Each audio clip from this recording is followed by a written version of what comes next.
The Oral History of Criminology Project, in conjunction with the Academy of Criminal Justice Sciences, is pleased to present the conversation today with Matt DeLisi. We're joining him in his office here at Iowa State University in East Hall. It's May 19th, 2018.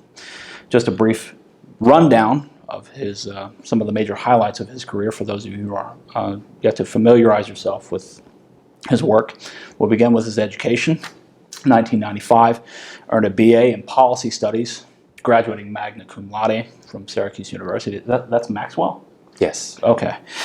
Famous School of Public Policy. In 2000, he continued on, earning a PhD in Sociology at the University of Colorado.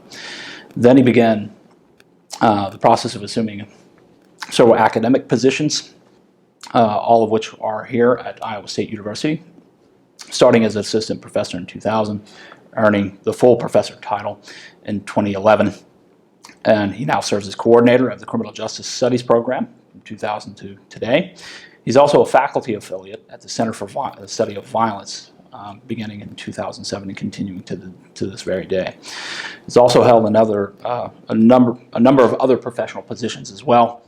Research collaborator for the United States Probation and Pretrial Services for the Southern District of Iowa from 2014 to the present day. He's a visiting professor at the University of Huddersfield in the United Kingdom. That began in 2017, continues to this present day. Senior fellow at St. Louis University Health Criminological Research Consortium, 2017 to present. And he's also a member of the board of directors for the Center for Creative Justice here in Ames, Iowa. Along the way, he's earned a number of honors and distinctions. Just a brief summation of some of the major highlights. He served as editor of the Journal of Criminal Justice from May 15th, 2010 to the present day. The Academy of Criminal Justice Sciences, which occasions today's interview, by virtue of the fact that he was named as an Academy Fellow in 2012. At Iowa State University, here in the College of Liberal Arts and Sciences, he's earned a number of honors and distinctions as well. He won the award for the Early Career Achievement in Teaching in 2003. His teaching speaks for itself. Award for Mid-Career Achievement in Research 2014, and he delivered the Distinguished Lecture for the College of Liberal Arts and Sciences in 2017. He's also engaged in a number of miscellaneous efforts in terms of editorial work, in addition to heading the flagship journal in the industry. Paul Gray Frontiers in Criminology, does that alongside Alex Beccaro, guest editor for a number of special issues with Youth Violence and Juvenile Justice, the Journal of Criminal Justice and Behavior, International Criminal Justice Review, the Journal of Criminal Justice, International Journal for Environmental Research and Public Health, as well as the Journal of Criminal Psychology. He's served as associate editor for the American Journal of Criminal Justice 2011 to present, as well as Youth Violence and Juvenile Justice 2010 to the present day. He's a member of a number of editorial boards, professional societies, not only within criminal justice, but in other disciplines as well. He's an ad hoc reviewer for dozens of journals, again, spanning the disciplines. Serves as ad hoc reviewer for a number of book publishers. He's an occasional expert witness. He's contributed to congressional testimony, and he's also been invited for a one-on-one meeting early on in the Trump administration with U.S. Attorney General Jeff Sessions. In terms of his bibliometrics, we like numbers in this industry. As of April 12th, 2018, he has 9,329 total citations across the number of articles and books that he's published, 29 books in specific. Just a brief highlight reel of some of the books that are sort of signal contributions in this industry. Career Criminals in Society in 2005, Conservative Criminology, co-authored with John Paul Wright out of the University of Cincinnati, published in 2015, and his most recent book, an attempt to unify the field, appropriately titled Psychopathy as a Unified Theory of Crime, published in 2016. He has 256 peer-reviewed articles as of today, 88 book chapters, reports, and reviews, and he now ranks among the top 10 most productive criminologists in the world, according to several bibliometric efforts that actually catalog the research output. Several along the way, among those 256 peer-reviewed articles, several have won distinctions. 2017, the Journal of Criminal Psychology bestowed upon him the Outstanding Paper Award. 2016, the Best Paper Award for research published in youth violence and juvenile justice award. He also won 2 years early in 2014. And in 2010, he earned the James L. Maddox paper for the best paper published in Criminal Justice Review. So that's just sort of a brief summation of his impressive CV. Now, before you begin the process of publishing, you were just sort of Matt DeLisi, just a young undergraduate studying at the University of at Syracuse University. And even before that, you had sort of a biography and a history prior to that. Can you just give us sort of an informal introduction to you, the non-criminologist, you're growing up, some of the experiences? Sure. I grew up in Akron, Ohio, and the surrounding area, and I'm from a pretty working class background. And from early childhood, I had an interest in human behavior and in criminal justice, so I tended to gravitate towards criminal justice-oriented shows. Hill Street Blues was a favorite. My mother was a reserve police officer for a few years, and I had exposure early on in life to antisocial individuals, neighbors, peers that I grew up with in school, whose behavior was very different than my behavior and whose behavior was very different from other kids' behavior. And so I always had that kind of natural intellectual interest in human behavior, very broadly defined, and in criminal justice. And really, for most of my early life, just thought it was kind of a hobby. And so when I went to university, which I should say, I went to Syracuse University because I liked the basketball team. So I'm the first person in my family to go to university. Had absolutely no clue on what to do in terms of investigating and researching at university. Applied, was accepted, got a lot of aid, and showed up. I mean, it was just that haphazard. And even there, Syracuse didn't have a criminal justice major. And so my major is in policy studies, public affairs, but I took a number of courses in sociology and psychology and other fields that related to human behavior. And I had some experiences there from some of my faculty mentors, one where I interviewed the local jail in Syracuse had some inmate deaths, and so I interviewed a number of inmates, sort of ascertain what was going on at the jail. So that was a tremendous experience. I taught high school as my senior year at the High School for Leadership and Public Service in Manhattan. And so that experience, I had a group of kids who were interested in criminal justice or law careers. And I also had a small group of kids who were sort of on the more delinquent track. And so it was kind of an effort to give them some mentorship and sort of steer them towards a more pro-social path. So I had those experiences and graduated from university and basically wanted to become a criminal justice practitioner. It was funny, one of my mentors said, "You're going to become a college professor," and I said, "That's not going to happen." He knew what he was talking about, apparently. So went out to Colorado, started to work in the field, started to work in areas outside of criminal justice. So why Colorado? Funny, a friend who went to Syracuse who didn't do well and ended up leaving Syracuse, ultimately relocated to the University of Colorado. Friend and I went out there on our spring break, our senior year, took a train from Syracuse to Denver, and just thought, well, why not move out here? It's pretty nice. No. So again, kind of haphazard. I'm a very conscientious individual, but some of my major life events have been really quite haphazard in terms of how they resulted. And so moved out there intending to become a criminal justice practitioner, started to do that. Worked as a pretrial services officer at a jail in Boulder County. And then after working for about a year, I thought, well, maybe I should try graduate school. Yeah. I was aware of some of the faculty at the University of Colorado and applied and was accepted and showed up. So you graduated magna cum laude. So clearly there's some intellectual horsepower here, right? I suspect that I come from a working class background as well. There's typically difficulty here in terms of navigating that gap here. Yeah, knowing graduate schools exist is one thing, but knowing that you could be contributing to that seems to be another prospect. Yeah, and was always an outstanding student, was always a voracious reader, and always enjoyed writing. And in some respects, I really view myself as a writer who happens to be an academic criminologist. And so always did very, very well in school from kindergarten onward, and was aware of graduate school, but again, not really very much aware of what it all entailed. And when I entered Colorado, I thought I'll get a master's and then work in the field, or in a maybe higher capacity. And the chair of the department, one of the orientations said, we don't offer, this is a terminal PhD program. And so my heart kind of sunk. And I thought, oh, geez. And so once I got into it, and once I really started teaching, I fell in love with it. I had done that at the high school level. I enjoyed it.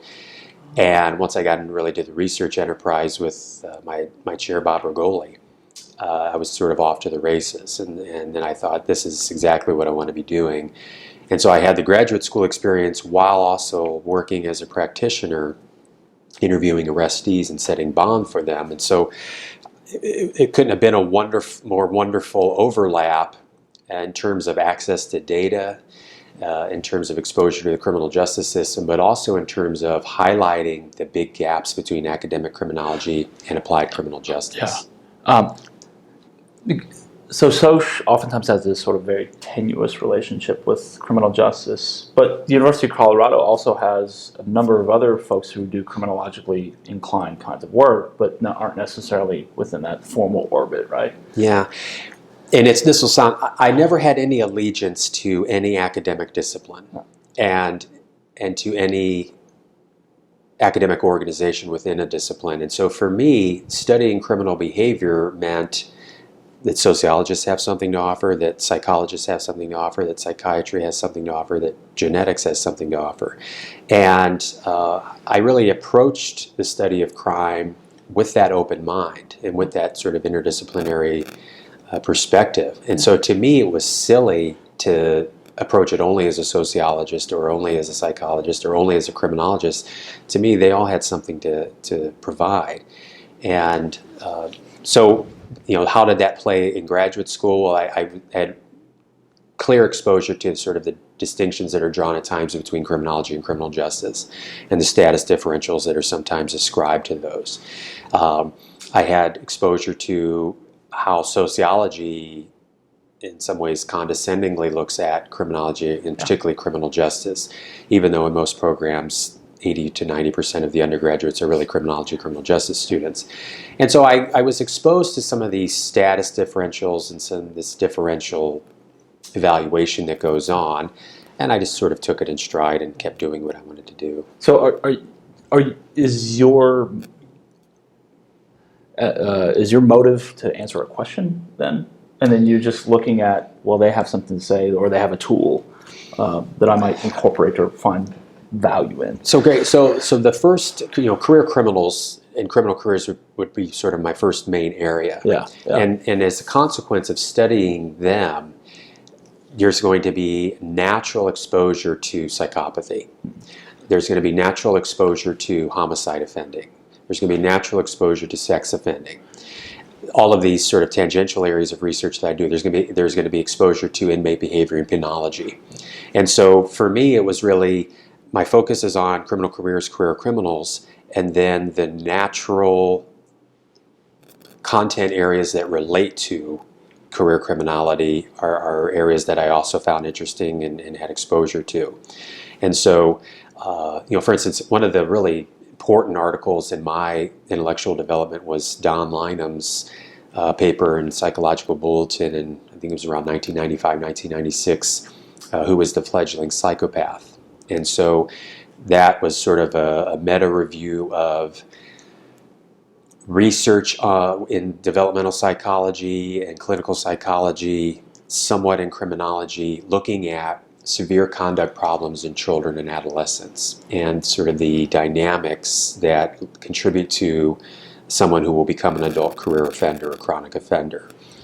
And when I read that article in graduate school, where I used to go over to the library and just copy articles and just read through journals, that one was really a revelation to me, because I thought this article, and I like Lynham's work tremendously, this article gets it, because they're getting at the childhood antecedents to adult conduct problems, and they're approaching it from a way that incorporates psychology and psychiatry and what I would later learn with neuroscience and genetics.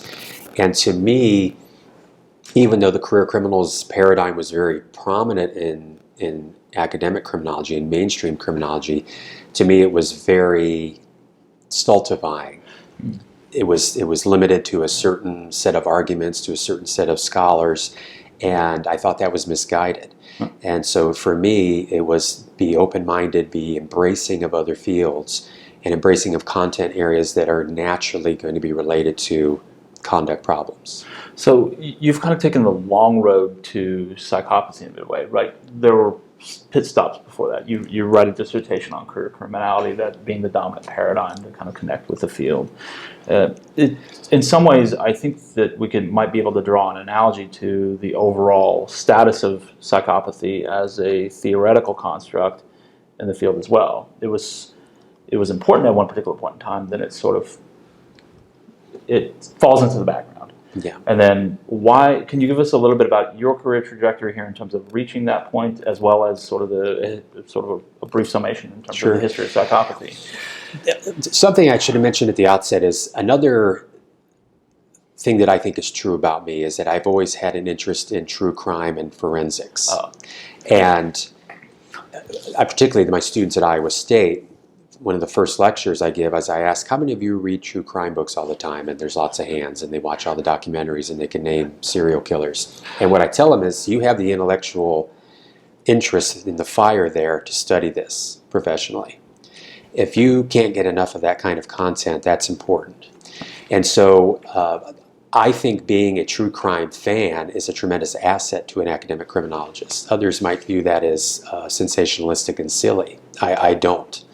And so I've always had that intense interest. And if you look at a lot of my work, it forays into forensic science quite often because I'm really focusing on people who are very pathological in their behavior.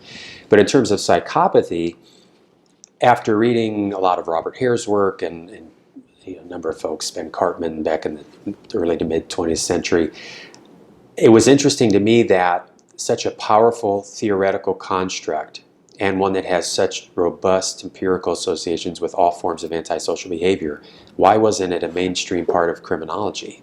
What a tremendous oversight, or if it was intentional, what a horrible error.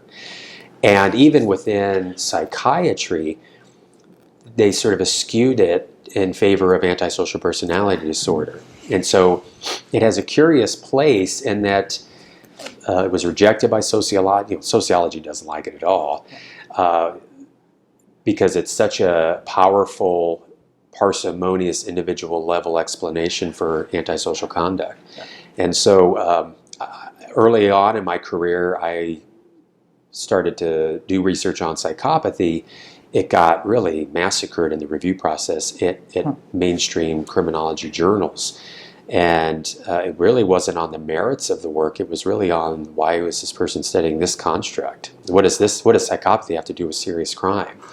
And I just sort of laughed out loud. That was a prelude to things that I would experience with biosocial criminology. Yeah. So, and then after doing a number of papers, either explicitly on psychopathy or indirectly on it, in terms of my work in homicide and sex offending and really more severe criminality, there came a point where after a number of years I really had a lot to say about that condition. And so around 2009 I published an article, Psychopathy is the Unified Theory of Crime.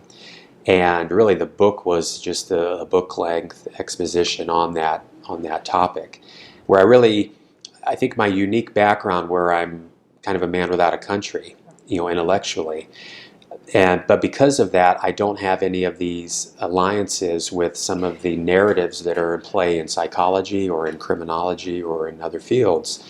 I can just sort of sit back as an outsider and talk about, okay, this is to me what criminology or what psychopathy means and what its value is. So it also seems from reading your work that you kind of fit in between criminology and criminal justice as well. Could you give us a little bit about how that's been professionally? Sure. So I view them really, in some respects, interchangeably, criminology and criminal justice. At a certain level, I would agree that criminology is more theoretical. It's more of a sociological tradition. If you look at the organization, so for instance, ASC, one positive feature of the ASC is there is a much stronger research orientation to the organization.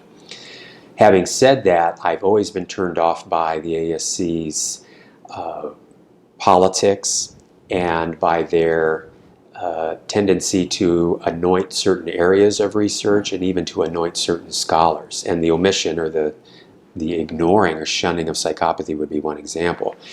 With criminal justice, because I'm a former practitioner and because I've kept my hand in that, in terms of running an internship program and helping place students with organizations and helping them get jobs, and then some of my other experiences, I love that practitioner orientation of ACJS. A limitation of ACJS, something that's gotten better in recent years, is they haven't always had the best research presented at conferences, but I think that's improving. But I think their sensibilities and their instincts are in the right place. And so with my work, it really depends on the topic, and some of them, if I'm doing a paper on psychopathy, how do you characterize that? Is it criminological or criminal justice? I really don't worry about it. Huh. And I often just place it in the journal and submit to a journal that I think is going to be the most receptive to it. And so I think if you look at my vita, it's unusual in the sense that I really publish all over the place. Because again, I think psychiatry journals are valuable, and genetics journals and psychology journals and forensic journals. Whereas historically, I would imagine that most of the criminologists who you interview, Moffat would be a great exception to this, would have published their work in a relatively coherent set of journals, because that was kind of the tradition. Yeah.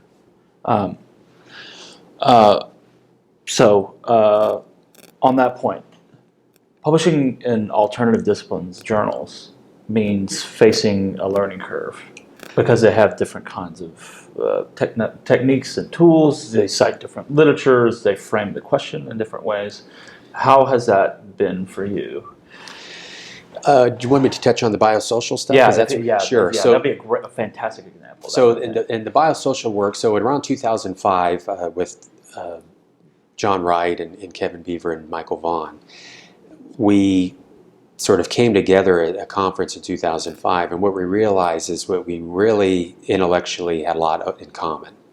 And all of four of us had a very open-minded interdisciplinary take on criminal behavior.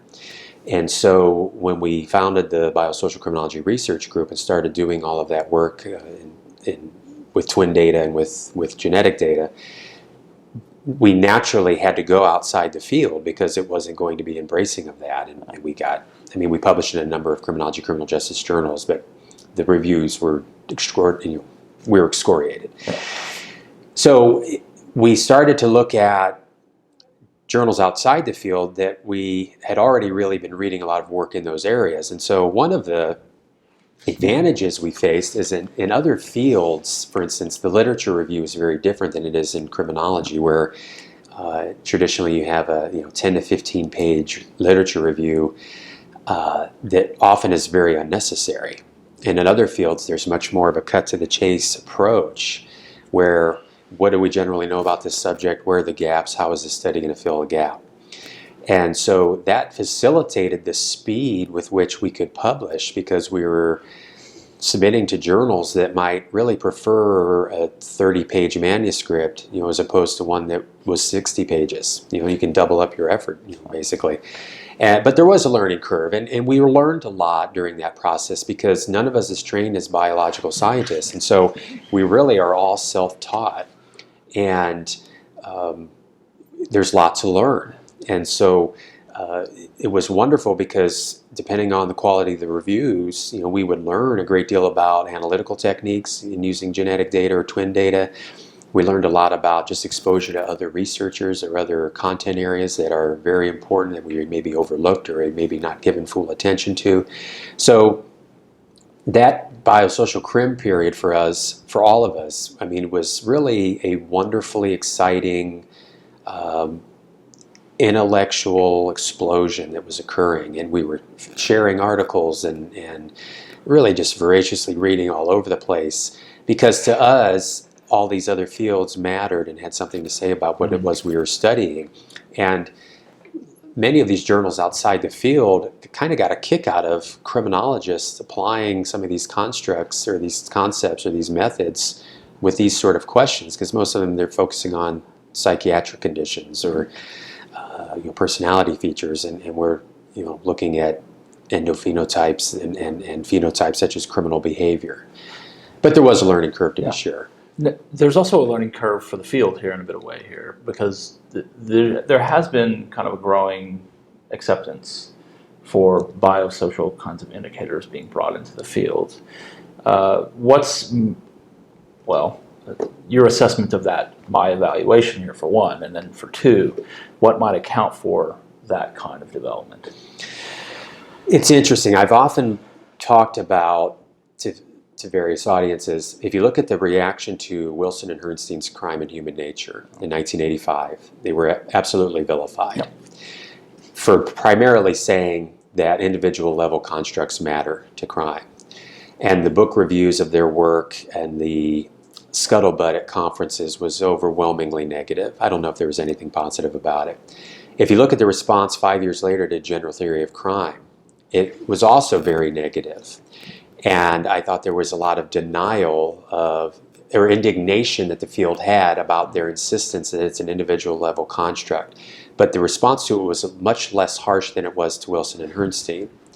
Then 3 years later, you have Moffat's developmental taxonomy, which explicitly is embracing neuropsychology. And I thought that the reaction to that was much less hostile. When we started doing our work, it was extremely hostile in the reaction. In the review process, we were called eugenicists, we were called racists, we were called sexist, we were told that we were doing this research in order to justify very repressive, punitive kinds of policies. The reaction to it was really, truly hysterical. And that also was part of the reason why we published so much outside of the field, because a field like psychiatry has been doing genetics research for 50 years. And so for them, not only is it not controversial, it's obvious that forces of nature and nurture produce behavior. It's obvious that biological and psychological and sociological phenomena produce behavior. Yeah. And so we just chose to engage fields and journals and disciplines that we thought were more mature and more empirical and objective. When we would present the work, however, you could also see that a lot of people liked it and that a lot of people wanted to learn about it. They wanted to get a sense of how was it different than Lombroso. They thought it was intellectually exciting. And so if you look at say 2005, 2006, 2007, 2008, 2009, 2010, you're seeing these flood of papers that we published. And then you started to see people embracing it. And Moffat and Caspi have been doing the same kind of research for much longer. And now you see sort of sociologically friendly criminologists, ASC-friendly criminologists doing research in this. Ron Simmons is one who comes to mind, a former colleague here, where it's like there's a hysterical, I hate this, what you're doing is wrong and evil and misguided and et cetera, et cetera. And then as they're exposed to the content and realize the validity of it, and as they overcome their own hysterical reaction to it, they realize this is true, that biological factors matter, neurological factors matter, and that sociological, environmental factors matter as well to moderate these conditions. And so where we're at now in 2018, I think is much healthier as a field, that you see other scholars, Todd Armstrong, many of Kevin's students, many of John's students, doing research with genetic data and sort of showing how nature and nurture are interacting in very sublime ways to produce human behavior and produce even criminal behavior. But it used to even be taboo just to gather genetic information, period, right? Just because of opening the Pandora's box. Yeah, it's, and all the while, it was an interesting experience because I have three children. One of my children has significant special needs, and he has a condition that's almost entirely heritable. It's under genetic control. And so to be told in my day-to-day work in the review process that I'm engaging in genetics research for some repressive reason, all the while having a child who has a condition that is almost entirely genetic in origin and etiology, which just shows how absurd it was. And the good news is for DeLisi, Beaver, Vaughn, is we all had very thick skin. And we all knew we were right. We knew that neurological factors are associated with psychological states, and we know that more than half the human genes are expressed in the brain, and so that we know that genetic factors are responsible in small ways, but important ways, on all kinds of biological processes and psychological processes and behaviors. So there's professional risk, like real professional risk involved with hewing to that course, though, right? What kinds of controversies have kind of emerged from that kind of milieu, and how have those been moderated or dealt with? I think the four of me individually, or the four of us. Well, I suppose just the agenda, just overall, and certainly you fit in. You've had your own individual dust up. One was we were very strident in our approach, and so we kind of were like, bring it on. Okay. That was because we knew we were right. Okay. We know that the brain matters. We know that neuropsychology matters. We know that genetics matter. We know that neuroscience matters. And so we weren't doing anything wrong. Yeah. If parts of a field wanted to ideologically view us as doing something wrong, to us that was their problem. You pay a risk, so to speak, but that is only a risk if you set out to be a very mainstream-oriented criminologist, which I never have. So just don't be apologetic and sort of grant them. Correct. Okay. Correct.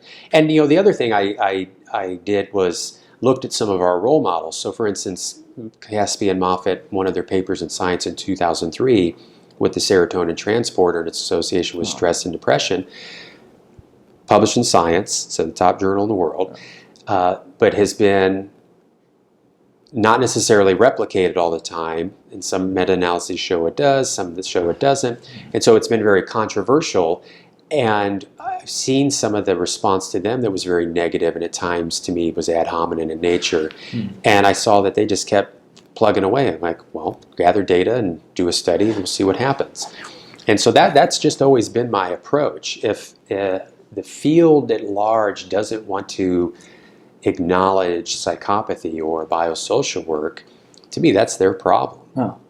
And so, do I pay a price for it? I'm sure I haven't been invited to be on certain committees or be involved in certain organizations, but I never wanted to be a member of an organization or a leader of one, president, vice president, etc. That's just not my style. So some of this, I think, goes back to sort of there's a philosophical foundation to all of this business here, right? There's this issue here in terms of what happens in the aftermath of crime. So there's these moral weights that are assigned to both the offender and the victim, and I think your take on that seems to be different than sort of mainstream or conventional criminology here in terms of who you're throwing your lot in with. Who I'm throwing my support behind, absolutely. That's a great point. To me, the field has way too much solicitude for criminal offenders. And my allegiance, so to speak, I mentioned I didn't have any academic organizations or disciplines. I've always been in favor of public safety and in crime victims and in criminal justice practitioners. Criminal defendants are the bad guys. They're not the good guys. And I think that the academic criminology has at times inverted that and really chose more to attack the criminal justice system. It certainly should always be held to a very high degree of scrutiny because it needs to be lawful.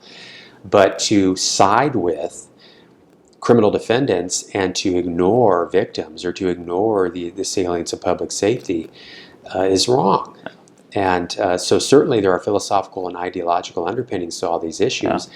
And it explains why the reaction to some of my work over the years has been so heated. Yeah. Is, we're really tapping into challenging certain belief systems or challenging certain ideological frameworks, and they don't like it. So switching tracks here in a bit of a way, it's sort of a self-reflective question that we like to ask our interviewees. I see a couple of different sort of tangents in your career here.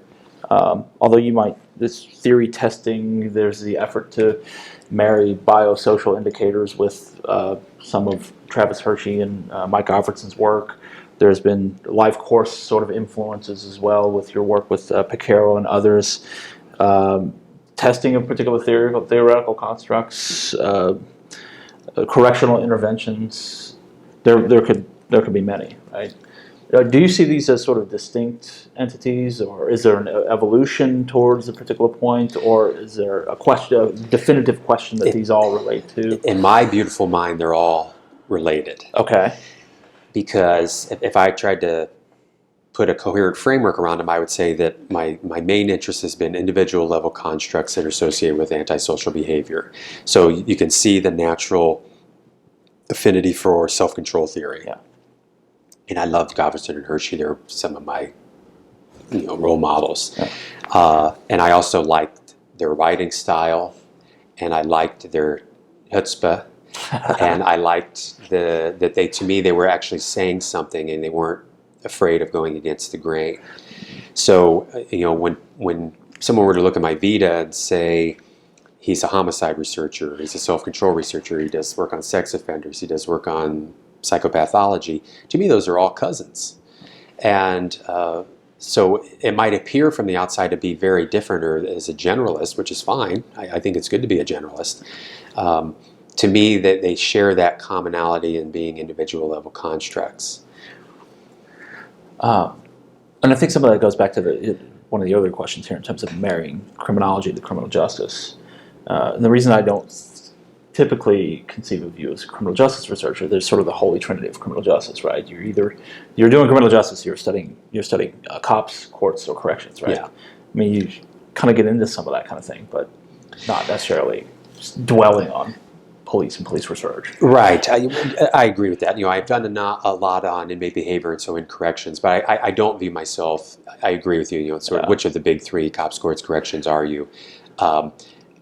I do have a lot of experience in corrections, and my work with U.S. probation, I've done a lot of work with clients on federal supervised release, and so I've done a corrections text, and so I do kind of view myself as a corrections person, but I would agree that most wouldn't look at my record and say he's a corrections researcher. To me, it's just, again, probably a natural outgrowth of studying very severe offenders, because they're going to end up in prison, and they're going to end up on supervised release or parole. And so for me, and then having access to inmate data has been something I've been very interested in, again, probably as a function of my prior work experience. How is communication between these two what we typically define as different elements, criminal justice and criminology? The communication between criminal justice and criminology seems to be sort of muted in a way, and criminology seems to have its own predilections and not reaching into the criminal justice world here. I agree. John and I touched on this in our City Journal article that came out last summer. When I was a criminal justice practitioner, I never once did my job where I had to consult academic criminology. Now, I might have been doing, I might have recognized that 9 out of 10 of the people I was interviewing were males, and so I would have connected with research on gender and crime. But academic criminology to the everyday administration of justice is largely irrelevant. When I have been working with the practitioners at the federal level, and it's been wonderfully enriching on many levels, one of my kind of points I tell them is, you guys are the experts. You're working with these clients every day and have been doing it for decades. You know a lot about criminal defendants. You know a lot about how they operate or behave on supervision. even though I have these academic credentials and maybe have done research in the area, I am a co-equal part of this. And so I have been very respectful of and embracing of that applied expertise that criminal justice practitioners have. And we've published a number of papers with those federal data. They enjoy it because they enjoy getting their work out to academic journals and to help to inform the field. But again, that whole world that I've been working in the last 5 years or so, I've done dozens and dozens of presentations, but they've been to federal judges, they've been to U.S. probation officers, they've been to other federal criminal justice practitioners, U.S. Marshals, the FBI, not meetings or organizations that academic criminologists either attend or even are aware of. And so there's that whole world, and there are certainly scholars who have made a wonderful career, Jim Bonta and Ed Latessa, folks like that who've really translated criminological knowledge into the criminal justice sphere, particularly in the corrections area. People whose work I value very much, who might surprise people because I've never done that kind of researches, but a lot of the police experiments. Anthony Braga's work I think is just wonderful. He's, if you look at my editorial board of JCJ, it's in many respects people whose work I really admire, even if it has nothing to do with what I've done, and or young scholars who I think deserve a place on editorial boards, in part because they're harder working. So that I think continues to be a problem, that criminal justice practitioners can go their entire career without really engaging criminology knowledge. And I think it's problematic that so many academic criminologists have little to no either criminal justice work experience or research experience. I mean, you don't have to have been a practitioner, but it's valuable to go into a prison and interview inmates. Now, Andy Hochstetter, Heath Copes, some of these qualitative scholars, they do that work, and that's very important.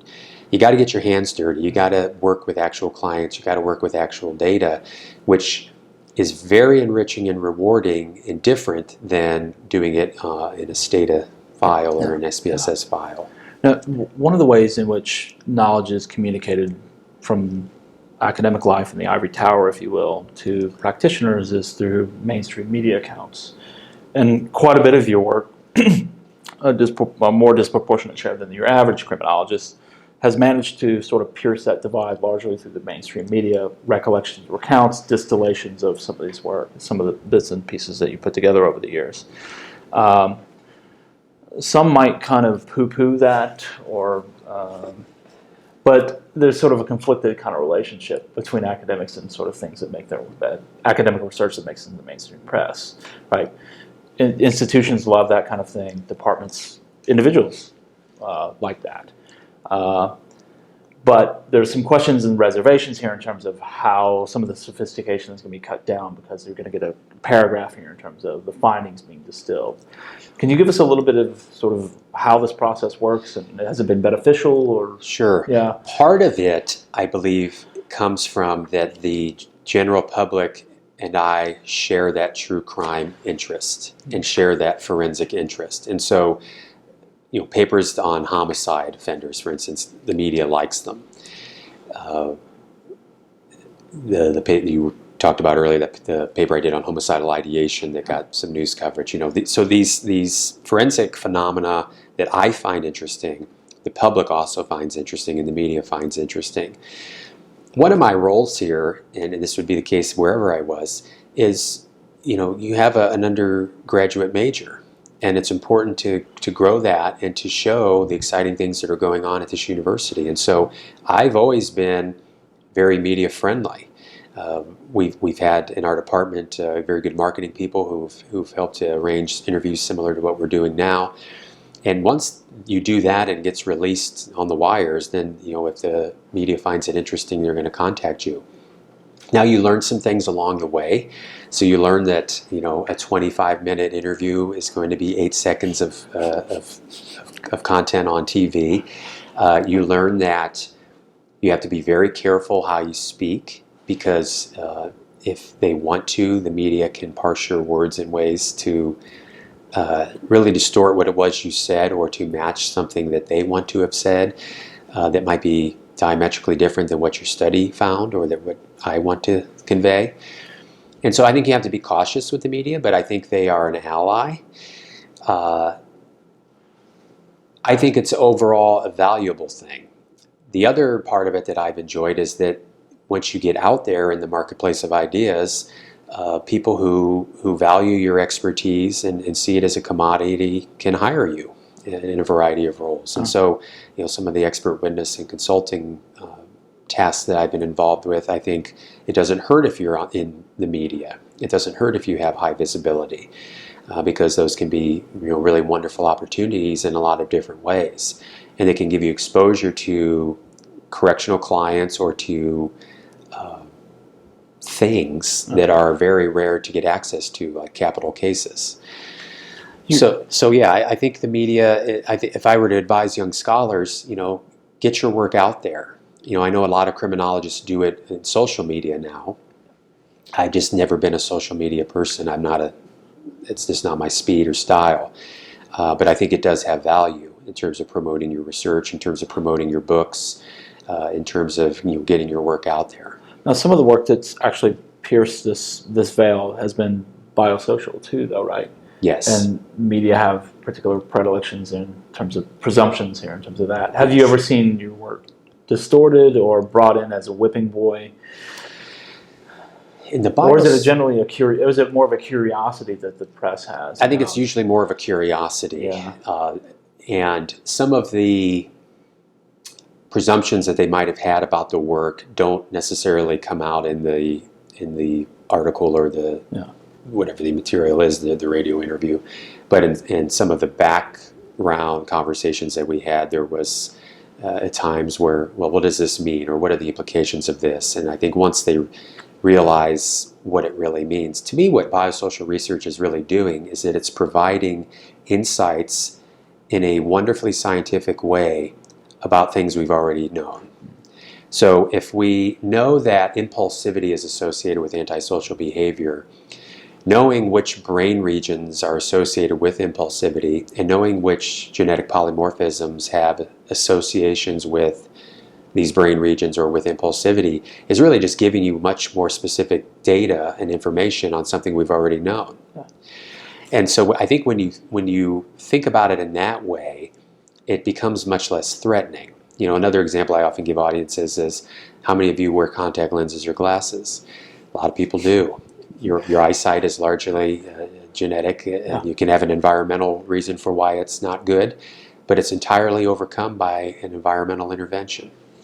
And so I think when they realize their own eyesight is an example of biology being trumped by environment or being moderated by environment, that it becomes less threatening. Yeah. Are there ever any issues about how sort of the campus climate or the campus environment reacts to these kinds of things? No, the undergraduates generally like me quite a bit. Right. And I think one of the reasons is you can tell, when I'm in the classroom, you can tell I want to be there. Yeah. My enthusiasm comes out. Yeah. I'm thinking more along the lines of, I think there's a bit in, Herrnstein wrote a book called IQ and the Meritocracy, and I think he singles out the University of Iowa at one point that protesters came out because he looked at sort of pigeons and that kind of thing. Yeah, I've had students who, I'm very, whatever perspective students want to have, they can have. And so if a student is concerned about a theoretical argument or a particular body of empirical research, that's their right to. Yeah. And so I think that's great, because to the degree that it happens in my classes, we can have an actual debate and students can weigh in on both sides of it or all sides of it. So I don't really get a lot of that. We had some of that at ASC, ACJS conferences, but you would have people kind of stand up and they would have their sort of canned protest question, to the question that's really a speech. Basically a speech that everything's a social construct and nothing's real, and so if someone wants to be that way, that's great, and if that's their theoretical perspective, that's great. I appreciate them coming to our sessions and something that's really diametrically different from what they do or the way that they see the world. And so I don't really view it as threatening. Even if they're hostile and red-faced, it's, okay. You've also managed to have some input into policy as well. I think largely because you're not exclusively going to places, academic watering holes, right? You're branching out beyond that. You've even given congressional testimony, meeting with the Attorney General. Can you give us some indication here in terms of the ability that you've been able to effectuate here in terms of shifting or framing conversations that have policy implications? To tie it into an item we talked about earlier is it's clear when you read my work, I think, and it's clear when you see me present that I am on the side of public safety and victims and not criminal defendants. Because of that, there will be a natural affinity that the prosecution will have, or that more crime control oriented entities will have towards my work. And fortunately for me, most academic criminologists are not like me. Most are really more critical of the criminal justice system and sympathetic to criminal offenders. And so I think the 2013 Senate Judiciary Committee testimony, Senator Grassley from Iowa, who I think shares a similar orientation, a similar criminal justice orientation. So there was that kind of natural connection. That was a wonderful experience, and I feel I did a good job in it. And I've been told what people like is that I'm empirical, and when I make arguments, that I show compelling and powerful data in terms of certain arguments, and I think people appreciate my professional tone, that I'm not a bomb thrower, that I'm not hysterical, that I am calm and composed. And so I think that is valuable to people. And so, that there was that experience. There was the meeting with Attorney General Sessions to, have greater involvement in the National Institute of Justice. It wasn't something that I would be able to do, again, because having a family, having children, having a child with special needs, that's just really not possible. But I think there's recognition within the DOJ, particularly in the current administration, about theory and research that shows the value of having an efficient and effective criminal justice system that is responding to offenders in the most appropriate way. And it's interesting. My critics will say, "Oh, he's a crime control, punitive oriented person." One of the projects that I've done with the U.S. probation was on low risk offenders, and what I actually argued for was that there are a sizable number of federal defendants who never should be sent to the Bureau of Prisons because they're so benign in terms of their criminal history, in terms of the various risks that they present, and that it's really a waste of resources to send them to the Bureau of Prisons and then place them on supervised release because they don't deserve it. So that there's a just deserts element there. And so I'm sure that 99% of criminologists would never know that about me, in part because they wouldn't have access to the data or to these meetings or to these conferences. But I want to go where the good data are showing. And if the data are showing that a group of defendants is very benign and that it's much more damaging to incarcerate them, we shouldn't be incarcerating them. On the same way, I don't understand how a person can be anti-death penalty when the person who is in question is someone who abducted, raped, and murdered 10 or 20 or 30 or 40 people. To me, that just is appallingly naive, and it's so misguided in terms of who justice is really being achieved for that, it's unfortunate to me. Which brings us to, I guess, another question here that typically comes up in these kinds of contexts when you've got the biosocial kind of orientation that's being advanced. There are a number of ethical, legal kinds of implications from this that are really profound here in terms of. So I remember talking with Adrian Rain about this issue of free will. To what degree does it exist, or to what degree is it informed, or driven, or influenced by biology versus what is sort of in the social realm, which presents a really powerful puzzle for us. Yes.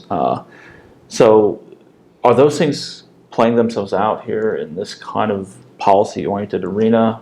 To what degree are they, or to what degree are your opponents, as you were kind of alluding to, kind of creating a caricature that just doesn't read with reality? I have a couple ways to respond to that. One would be biological measures are probabilistic, just like social measures. And so if someone has a risk allele for DRD2, that might increase their liability for a certain antisocial condition or behavior, just like gender does, just like age does, just like race does. It doesn't mean that they're absolutely determined to be a criminal defendant. There's not a one-to-one correspondence between hyporeactive amygdala or a certain genetic variant in being a criminal defendant. There's a probabilistic association there that might be replicated and might not be. And so that's sort of one way to say it. You know, sometimes what I tell my students is virtually all serial killers are men. That doesn't mean that virtually all men are serial killers. So we have to really think about variables and their associations. So that's the first thing that I would say in terms of the ethical concerns about theory and research using either neurological data or brain imaging data or genetic data. Two other points. One is if you look at the behavior of the U.S. Supreme Court since 2005, it's been very liberal in terms of criminal justice decisions. In 2005, they invalidate the death penalty for juveniles. In 2010 and 12, they invalidate life without parole for first non-homicide offenders and then for homicide defendants who were juveniles. And then they applied it retroactively. So you've had this series of landmark decisions where the punishment capacity of the juvenile justice system has been dramatically reduced. No more death penalty, no more life without parole. A large part of that rationale was using neuroscience research findings about the immaturity of the developing brain, the immaturity of the adolescent brain. Lawrence Steinberger's work has been very influential in this area. And so what I would argue, when you read I edit a journal, and so I get these papers about the prison industrial complex, mass incarceration, the Get Tough movement, how horribly punitive the juvenile justice system is. And I sit and think, not really. A juvenile can murder 10 people and they can't be sentenced to life or death. There's all kinds of nuances to the justice systems that these narratives are missing. So the first one I would say is these landmark Supreme Court decisions have been driven in part by biosocial or neuroscience research findings, which show that there are brain differences that we always have known, that the teenage brain isn't as good as the adult brain in terms of executive functioning, and that's a mitigating factor in terms of holding them criminally responsible. The other area is cases where they've used genetic information. It's been used by the defense to mitigate their client's conduct. So there's been a handful in the United States and in Italy where they will swab their client, say my client has a low activity MAO allele and therefore was at reduced responsibility. And in these cases, the punishment has been reduced. So that's the other sort of the reality gets lost in these larger narratives, is that you can use certain risk factors for aggravating circumstances or mitigating ones. And so look at actually what's happening in the courts, and what you see is that it's been mostly in a due process response to biosocial research findings, not a crime control one. But it seems like it's based on that the political left and the political right seems to be hamstrung by a faulty assumption here that this is determinative, right? Yes, I agree. So I agree. It seems to be, again, a kind of stilted kind of I agree. caricature notion here in terms of what science actually is. I agree. It's whether you naturally gravitate towards nature or nurture, that's still probably going to win the argument for that person. Yeah. But there are a number of people, at least when I give talks and the audiences, in terms of their questions or their follow up with me, that they've always felt that it was nature and nurture. And of course it's both. And so I guess the more scholars that trumpet that argument that it's nature and nurture, and that all of the fields have some input, sociology, psychology, genetics, etc., then hopefully we can break down some of these ideological barriers or these intellectual barriers that are existing. It seems like you seem to be making a case that biology just deserves a say. It deserves some measure of input, Yes, right? absolutely. And I think one of the ways in which you see that in your work, which leads me to another question here, is the attempt to insert biology into sociologically informed theory, like Travis Hershey and Gottfried's self-control, for instance, is take one particular example, and marrying it with life course theory. How have those projects been received? I think very well. Yeah. So, again, you couldn't be more, you couldn't have greater admiration for Gottfried and Hershey than what I have. I've gotten to know Mike a bit, and I did have a lot of tremendous correspondence with Travis. I unfortunately never met him in person. We were going to meet in Stockholm a few years ago, and I had an ill-fated for his award, for his Stockholm prize, and I wasn't able to make it. All my planes were canceled, and they wouldn't be able to get me there until after, and so it was a kind of a disaster. But I had letter communication with him, and would send him some of my work, would send him some of my books, and he loved it. And so that was, to me, what an honor, to have scholars of that magnitude, say, I think this young guy gets it. And especially for somebody who in print was so dogmatic about this is a legitimate test, this doesn't quite get what the construct actually measures. Yeah. And here's another thing is, because I've had sometimes folks will approach me and say, are you very critical of them because they were so antagonistic towards biology and really antagonistic towards personality psychology? And no, to me, their instincts were 100% correct. If you read A General Theory of Crime, they're very antagonistic to personality psychology, which to me is completely wrong. If you look at that low self-control construct, it's really low conscientiousness and low agreeableness, which if you look at meta-analyses, the criminal offender's personality profile is low scoring on all facets of agreeableness. It's low scoring on all facets of conscientiousness, and those are basically the flip side of having high self-control. And they were also, resistant to or sort of dismissive of the world of biology. In their defense, in 1990, there wasn't really nearly as much research as there is in 2018. And that's another important barrier that I haven't mentioned that I think deserves being mentioned, and that is not all of the resistance to biosocial criminology was ideological. And what I mean by that is you basically have to retrain yourself. And so it's very tall order to tell someone who's a PhD criminologist who's teaching your courses and trying to publish to get tenure to say, oh, by the way, you also need to read this massive corpus of work in the brain, neurology, neuropsychology, twin studies, behavioral genetic studies, genetics. It's a tall order, and my colleagues and I have been told over the years, I like this ideologically. It's just, where do you find the time to learn it?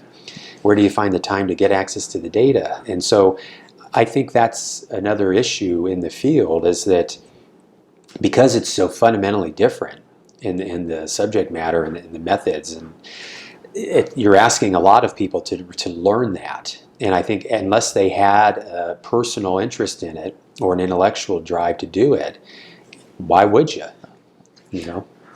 That gets to another point here, in a bit of in some sense here. I think you and maybe Kevin Beaver wrote a paper that kind of re-narratized in a bit of a way, Lombroso. Right? So thinking about the evolution of biology, and it was buried, and then we reinterred it and brought it back up and then buried it again. What's the difference, or what makes this newer manifestation different than the earlier version? Sure. Well, if you read Lombroso, some of it is laugh out loud ridiculous. Yeah. And so for a forger has particular physiological characteristics. It's sort of laughable on its face. I like the tattooing. He brings in tattooing. Tattooing, like how is that biological? Now, tattooing is interesting because there is a literature there showing its association with antisociality. Is it really the tattooing that matters, or is it, are there lifestyle factors? It's kind of an interesting one. What's fundamentally different about biosocial to Lombroso's work is we're simply pointing to constructs that we know are associated with antisocial behavior. And again, it's not in a deterministic way. So, for instance, the sex gap in antisocial behavior. That really is poorly explained by socialization. Psychology's done a number of meta-analyses on socialization differences. They find there's little to no difference. If you look at neurological differences by gender, you can see lots of profound basis for why there's such a pronounced sex gap in offending. Some of Lombroso's instincts were probably right on. Did he have very malevolent intentions at times? I think he did. Do we have malevolent intentions? Not at all. I think we just have access to data or exposure to data into content areas where we can shed light on certain conditions that we know are going to matter for the brain, or for behavior. The Phineas Gage case, here you have to use a criminological term, a high self-control, prudent individual who has a tamping iron blown through his head. He miraculously lives. And what it does is fundamentally changes his prefrontal cortex. And then what you found in the wake of that was fundamental changes in his behavioral functioning and his psychological functioning. You have cases where an individual goes their entire life, 40, 50, 60 years, they're very pro-social and conventional in their behavior, and then they start to behave in very bizarre ways. Sometimes they've committed homicides, and what we find out is that they had large lesions or tumors in their brain in regions of interest that we know are associated with certain behaviors. And so that kind of nuance, the Gage case, brain lesion studies, it to me is just fundamentally different than saying, well, that person has a very wide forehead, they must be involved in disorderly conduct. Or that a certain racial group has involvement in crime because they have a certain nose structure or ear structure or something of that sort. To me, it's just such an apples to oranges comparison that it's doesn't really even need much defending. And the other thing on Lombroso is we've all read his work, but it's not like we crack open Criminal Man and are using that to guide our research. Most of what he wrote we find silly and inaccurate. And so I think there was a tendency, perhaps because, again, a lot of criminologists didn't have any training in it other than they had some really ideological exposure to Lombroso. It's irrelevant to biosocial criminology. It was something that occurred many, many years ago, but it's not something that guides the thinking, the day-to-day thinking and research of any biosocial scholar that I'm aware of. So I think the worry then becomes, we see something like CRISPR, right? This new thing that's been developed that's going to allow us to go in at a molecular level and change a T to an A, right? And sort of on the double helix. And I think the worry is that if we want to reduce criminal behavior, then it's too irresistible of an urge for us as a public to tolerate crime if we can intervene, right? Because we are kind of living in the future in so many profound ways. The other thing, and I've told this to some audiences, and I've told this to some people privately, and I think they kind of are dismayed, but then they realize I'm right, is very few criminology research findings really have much of a difference. Okay. And so I think to assume that biosocial criminology research findings is going to find its way into either the public imagination or into policy or government is just not going to happen. Just like, we've known certain police experiments work. Well, why aren't they done all the time? Well, there's coordination issues, there's logistical issues, there's financial issues at play there. And so I really think people are overstating the case if they think certain biosocial research findings are going to have a huge policy implication, because again, lots of what happens in academic organizations in the ivory tower, as you characterize it, stays in the ivory tower. And people in the real world aren't really embracing it or are even aware of it. Transitioning now into sort of more of a reflective, self-reflective kind of modality here. Looking at the body of work that you produced over the entirety of your career, is there something that you look back on? It might be a string of things, a set of papers, it might have been testimony, it might have been that you look on and you say that's where I really shine through. I'm proud of all of it. Yeah. What I am most proud of is that I have followed my own path, and I have not allowed the field or a disciplinary framework, whether it was as a graduate student to the present day, to dictate what it is that I study and to dictate how I study it. And so I am very proud that I have maintained my true crime interest, that I've maintained that forensic interest, that I've maintained the practitioner orientation, that I've maintained the belief that having a scholar practitioner take on crime is the right take. So that's probably what I'm most proud of, that I have kind of followed my own path. I would have never have guessed that some of the experience I've had would have ever happened. When I set out early on, I thought, if you could get 100 publications, that would be incredible. And then I thought, well, I'm going to have to adjust that. I'm proud that I am able to do something that I did as a child, which is write, and I'm able to do it nearly every day, and to do it with a certain level of skill, and to have my writing be received generally very favorably. I've had a number of people say, you have a literary flair to your writing that is fun. You have a kind of rhetorical strategies in your writing that are fun. I've had people say, I laugh out loud sometimes when I read some of your work, particularly stuff that's not journal articles, where you're given more freedom. So I'm very proud of that. Obviously anything that you do with DC is memorable, and so meeting with the Attorney General, with the Senate Judiciary Committee, those experiences have been wonderful. The work I've been doing with U.S. probation, I'm extremely proud of. Just the group of people who I've been working with are just top-notch professionals and experts in their own right. The opportunities that have come from that in terms of getting exposure to some of these other federal practitioners, judges, it's very humbling and impressive to present to federal judges. They're an interesting audience, but it's been very interesting and fun. I'm proud of the books. One of the things that I don't do grants. I'm not a grants guy. It always struck me when I would look at some scholars who are 60 to 80 years of age and they have 0 to 3 books. I found that kind of odd, and so one of my mentors, Arnold Goldstein at Syracuse, I think published 60 books, and so I got a long way to go to catch him. And I always liked that. I thought, if you talk to someone on the street, if you talk to your grandmother, if you talk to your distant cousin, what they would be most impressed about is that you published a book. And so again, maybe not what the usual academic perspective is, but I take pride in that you publish books. This will sound corny. I really view myself as just starting, because I have other things that I'm involved with that we haven't even discussed, other collaborations, other colleagues, other irons in the fire.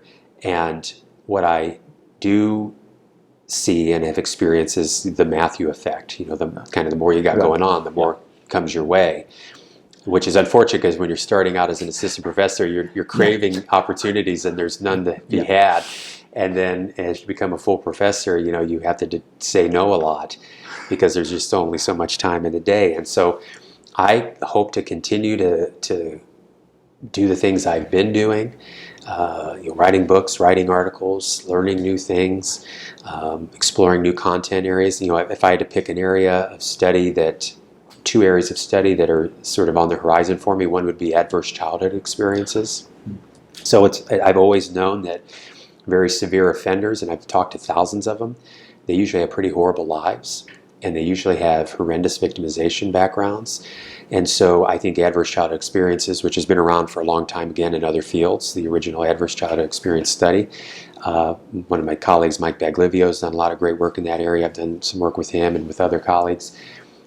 I think that's a very important area, and it's interestingly one that I think is well received across the political spectrum.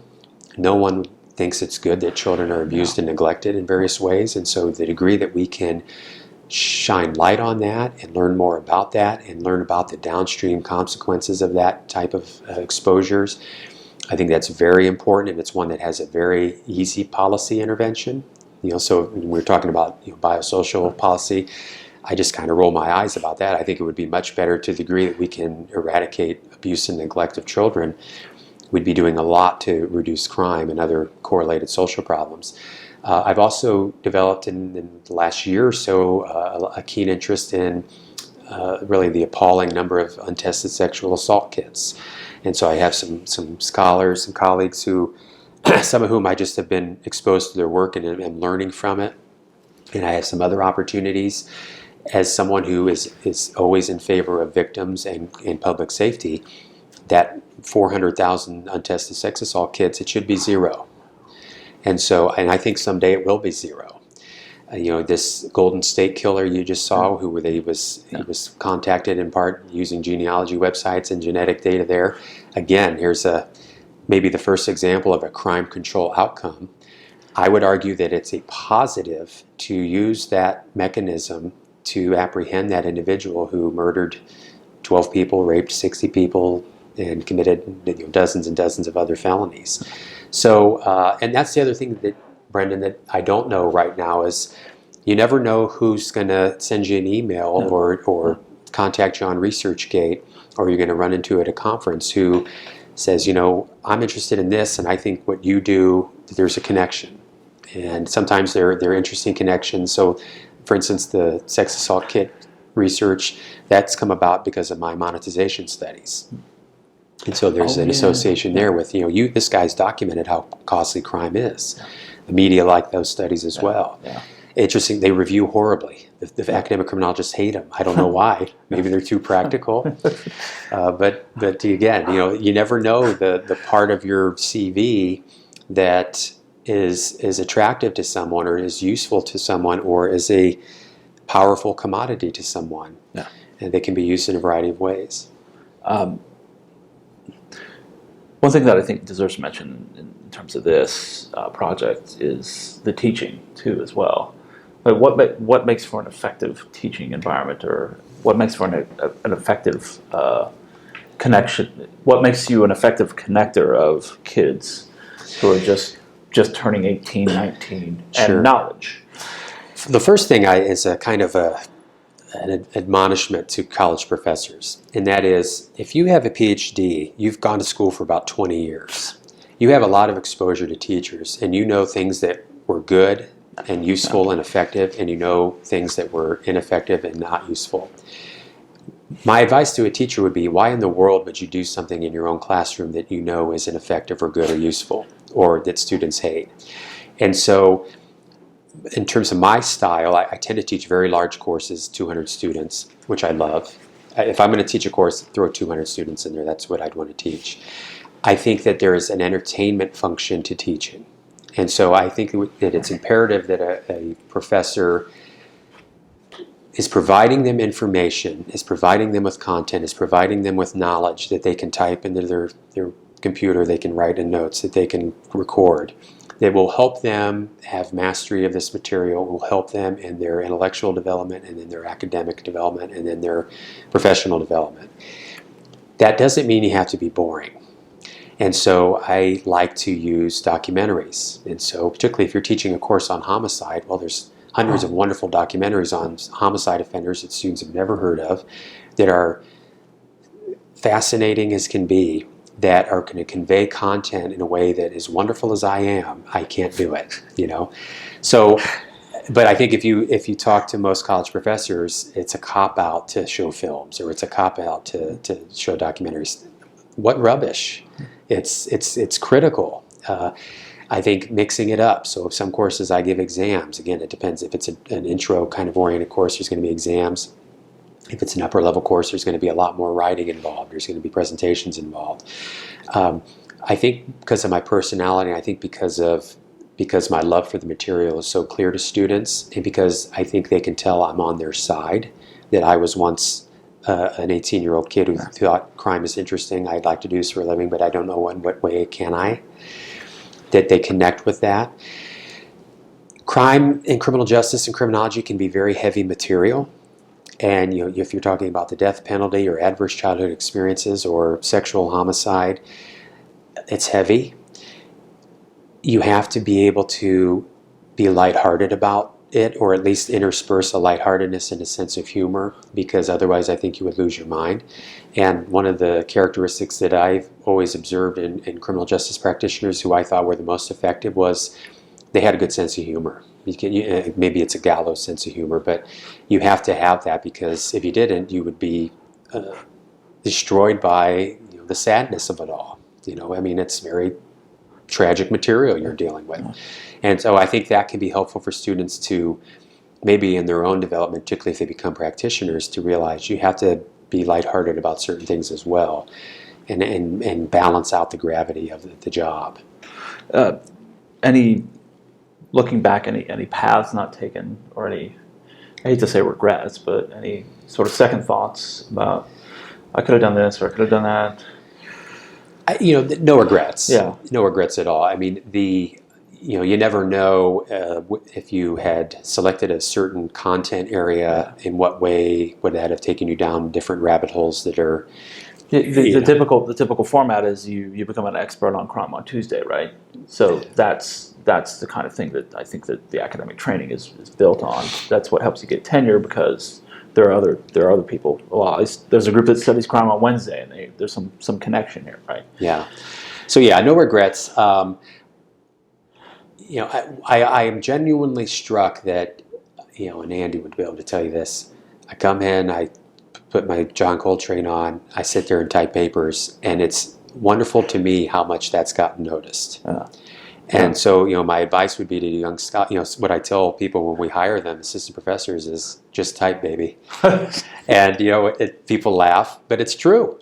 If you can come into your work, and if you have data analysis skills, and you have data, and you can conceptualize research questions, and you can answer those empirically and analytically, and if you have a certain capacity to write and communicate that information, you can do this for a living. And people ask me, how do you publish so much? Well, one, I have a lot of collaborators, and so the larger that network becomes, the more you can publish.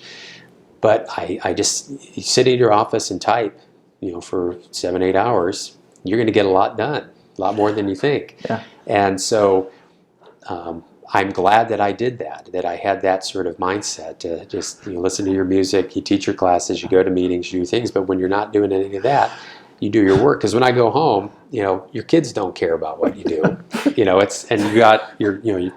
You're coaching their sports, you're going to their events, you're doing school stuff, you're traveling.